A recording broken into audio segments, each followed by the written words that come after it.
शुभदा, अगं शुभदा, कुठे गेली ही पोरगी? कसं होणार हिचं कोणास ठाऊक. लग्न होऊन सासरी जायची वेळ आली तरी हिचा पोरकटपणा काही जात नाही. शुभदाची आई तिला खूप वेळापासून शोधत होती आणि शुभदा नेहमीप्रमाणे गच्चीवर होती. काय ग आई, इथेच तर होते. गच्चीवर? परत गच्चीवर? किती वेळा सांगितलं, बस झाला हा बालिशपणा. उद्या सासरी गेल्यावर पण असंच करणार का? तुला माहीत आहे ना ग आई, मला रेल्वे किती आवडते ती. शुभदाला रेल्वे खूप आवडायची. अगदी लहानपणापासून. तिच्या घराच्या पाठीमागेच काही अंतरावर रेल्वे ट्रॅक होता. गच्चीवर उभं राहिलं की येणारी जाणारी रेल्वे स्पष्ट दिसायची. 4-5 वर्षाची असल्यापासून रेल्वेचा आवाज ऐकला की ती गच्चीवर धावत सुटायची.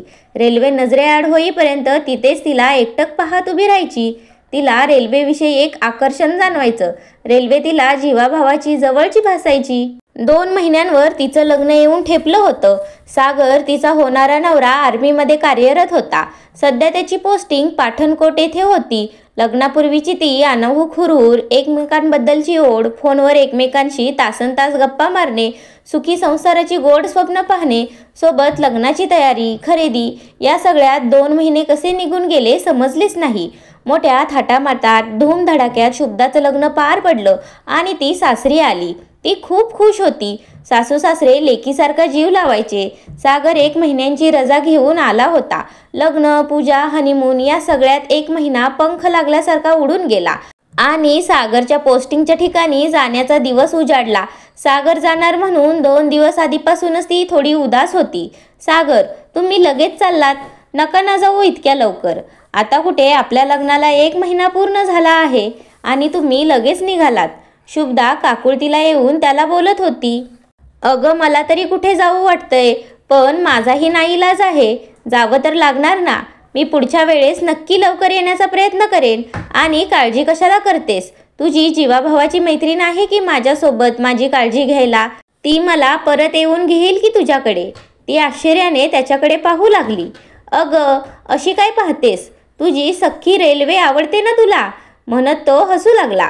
शुभदाने तिचं रेल्वे प्रेम सागरला सांगितलेलं होतं, पण आज पहिल्यांदा तिच्या मनात खोल कुठेतरी रेल्वेबद्दल रागाच्या भावनेनं घर केलं होतं.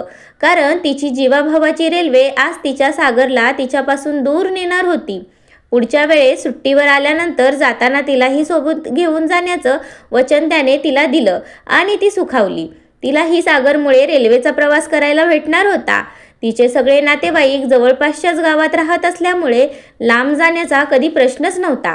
त्यामुळे तिच्या आवडत्या रेल्वेचा प्रवास तिला कधी घडलाच नव्हता. लवकर येण्याचं वचन देऊन सागर पठाणकोटला निघून गेला. शुभदाला इकडे सागरविना करमत नव्हतं. नवीन लग्न, नवीन नाती, त्यात सागरचं सोबत नसणं तिला खूप त्रास व्हायचा. त्याच्या आठवणीत तिला एक एक क्षण युगासारखा वाटत होता. सासू सासरे तिला अगदी मुलीसारखे सांभाळून घेत होते, जपत होते. हळूहळू तीही तिथे रमू लागली. सगळी जबाबदारी ती व्यवस्थित पार पाडत होती. फोनवर सागरची ख्याली खुशाली समजत होती. 6 महिन्यानंतर सागर 1 महिन्याच्या सुट्टीवर परतला होता. शुभदा खूप आनंदी होती, कारण यावेळेस सागर तिला त्याच्यासोबत पठाणकोटला नेणार होता. त्याने आईबाबांची परवानगी घेतली. त्याला गव्हर्नमेंट क्वार्टर मिळाली होती. पठाणकोटला जाण्याआधी दोघे मिळून तिच्या माहेरी तिच्या आईबाबांना भेटण्यासाठी गेले. रेल्वेचा आवाज ऐकताच शुभदा धावतच गच्चीवर गेली आणि एकटक तिच्याकडे पाहत तिच्याशी बोलू लागली. मी येते तुला भेटायला. माझ्यासोबत माझा सागरही असणार आहे. आपण तिघे मिळून मस्त गप्पा मारू. तुला तर माहीतच आहे तू मला किती आवडतेस, पण मला आजकाल तुझा कधी कधी रागही येतो कारण तू माझ्या सागरला माझ्यापासून दूर नेतेस ना. चल मग भेटू आपण. शुभदा, अगं शुभदा परत गच्चीवर. कधी सुधारणार ही पोरगी कोणास ठाऊक. शुभदाची आई तिला जेवणासाठी बोलवत होती. शुभदा आणि सागर पठाणकोटला निघाले. दोघांचेही आई बाबा त्यांना सोडायला रेल्वे स्टेशनवर गेले होते. आपली मुलगी पहिल्यांदा इतक्या लांब जाणार म्हणून शुभदाची आई थोडी काळजीत होती. रेल्वे आली. शुभदा आणि सागर रेल्वेत चढले. ती रेल्वेला अगदी हळुवारपणे अलगद प्रेमाने स्पर्श करत होती. तिला पाहून असं वाटत होतं जणू 2 जीवाभावांच्या मैत्रिणी प्रेमाने गळाभेट घेत आहेत. शुभदा अगदी लहान बाळाप्रमाणे प्रवासाचा आनंद घेत होती. नाना तऱ्हेची लोक, वेगवेगळ्या भाषा, वेगळे पेहराव, खिडकीतून दिसणारी पळणारी झाडे, मध्येच वाहणारी एखादी नदी, सगळं निसर्ग सौंदर्य मनात साठवत होती. सागर सोबतचे हळवे प्रेमळ क्षण, तिच्या सानिध्यात घालवलेला एक एक क्षण ती मनाच्या कोपऱ्यात कैद करून ठेवत होती. दोघांचा प्रवास सुखरूप झाला. रेल्वेतून उतरताना शुभदा तिचे आभार मानायला विसरली नाही. धन्यवाद तुझे, तू आमचा प्रवास सुखरूप पार पडलास. आपण असेच नेहमी भेटत राहू. माझ्या सागरची नीट काळजी घेत जा हं. त्याला सुखरूप माझ्यापर्यंत पोहोचवण्याची जबाबदारी तुझी हं. तू अशीच आमची नेहमी साथ दे. तुला भेटून मला खूप आनंद झाला. चल निघते मी, म्हणत तिने तिचा निरोप घेतला. दोघांचा नवीन राजा राणीचा संसार सुरू झाला. नवा प्रदेश, नवी लोक, नवी संस्कृती, नवा अनुभव तिला खूप काही शिकवून जात होता. हळूहळू ती तिथे रमायला लागली. कधी प्रेम, तर कधी छोटे मोठे रुसवे फुगवे, तर कधी लुटूपुटीची भांडणं, या सगळ्यात दिवस सरत होते. थोडक्यात काय तर दोघांचा संसार अगदी सुखात चालू होता. दोघांना तिथे येऊन जवळपास 6 महिने होत आले. दरम्यान शुभदाने गोड बातमी दिली. त्यांच्या घरी नवा पाहुणा येणार होता. ती गरोदर होती. गावी सगळ्यांना फोन करून कळवण्यात आलं. सगळे खूप खुश होते. सगळीकडे आनंदाला उधाण आलं होतं. शुभदाची तब्येत आजकाल थोडी नरमच असायची. सागर तिची योग्य ती काळजी घेतच होता. दोघांनी मिळून येणाऱ्या बाळाची, त्याच्या भविष्याची खूप स्वप्न रंगवली. दोघांनी मिळून येणाऱ्या बाळाचं नाव देखील ठरवलं. शुभदाला आता 7वा महिना होता. बाळंतपणासाठी गावी जाण्याचा निर्णय दोघांनी घेतला. दोघे गावी निघाले. परत रेल्वेचा प्रवास. ती खूप खुश होती. अगं ऐक ना, आमच्या घरी ना नवीन पाहुणा येणार आहे. तुला ही गोड बातमी मला कधीपासून सांगायची होती, पण आपली भेटच झाली नाही. आता परत येताना सागर एकटेच असणार आहेत बरं का. तू त्यांची नीट काळजी घे. शुभदा मनातल्या मनात तिच्याशी बोलत होती. दोघे सुखरूप घरी पोहोचले. घरी त्यांच्या स्वागताची जय्यत तयारी सुरू होती. डोहाळ जेवणाच्या कार्यक्रमाचा घाट घालण्यात आला होता.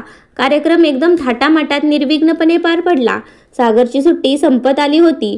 तो 2 दिवसांनी परत जाणार होता. शुभदा खूप हळवी झाली होती. डिलिव्हरीच्या वेळेस तो तिला तिच्यासोबत हवा होता, म्हणून ती त्याला परत डिलिव्हरीच्या वेळी सुट्टी घेऊन येण्यासाठी सांगत होती. आपल्या जीवनातील अनमोल क्षण, ज्यावेळी आपल्याला आई बाबा म्हणून नवीन ओळख मिळेल, तो क्षण मला तुमच्यासोबत जगायचा आहे. प्लीज तुम्ही त्यावेळी रजा घेऊन नक्की या, ती त्याला विनवत होती. 9 महिन्यानंतर शुभदाने 2 गोंडस गुटगुटीत मुलाला जन्म दिला. पण सागरला सुट्टी मिळाली नसल्यामुळे तो येऊ शकला नव्हता. त्यामुळे शुभदा खूप नाराज होती. पण काय करणार ना, त्याचाही नाईलाज होता. शुभदाची डिलिव्हरी तिच्या आईकडे झाल्यामुळे ती माहेरीच होती. अशा अवस्थेतही ती रेल्वेचा आवाज ऐकला की गच्चीवर जात असे आणि एकटक तिच्याकडे पाहत उभी राही.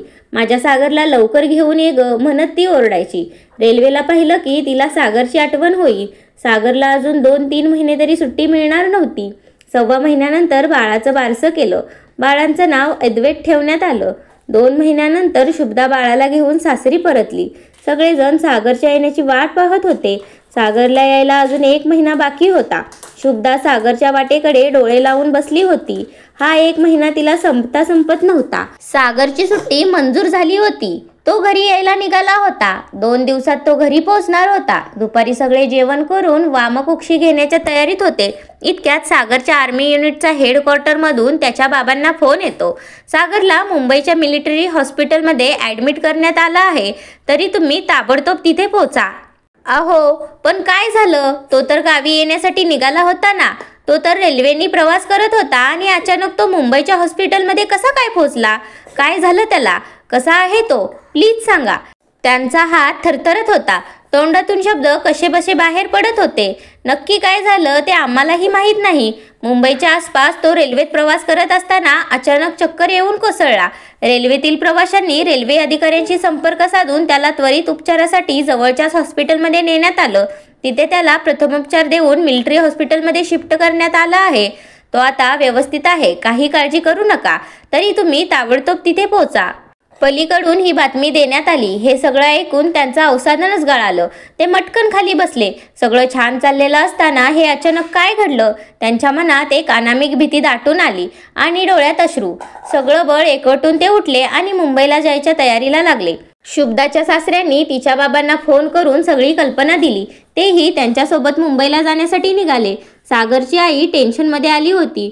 शुभदाला काहीच सांगितलं गेलं नव्हतं, कारण बाळ अजून लहान होतं.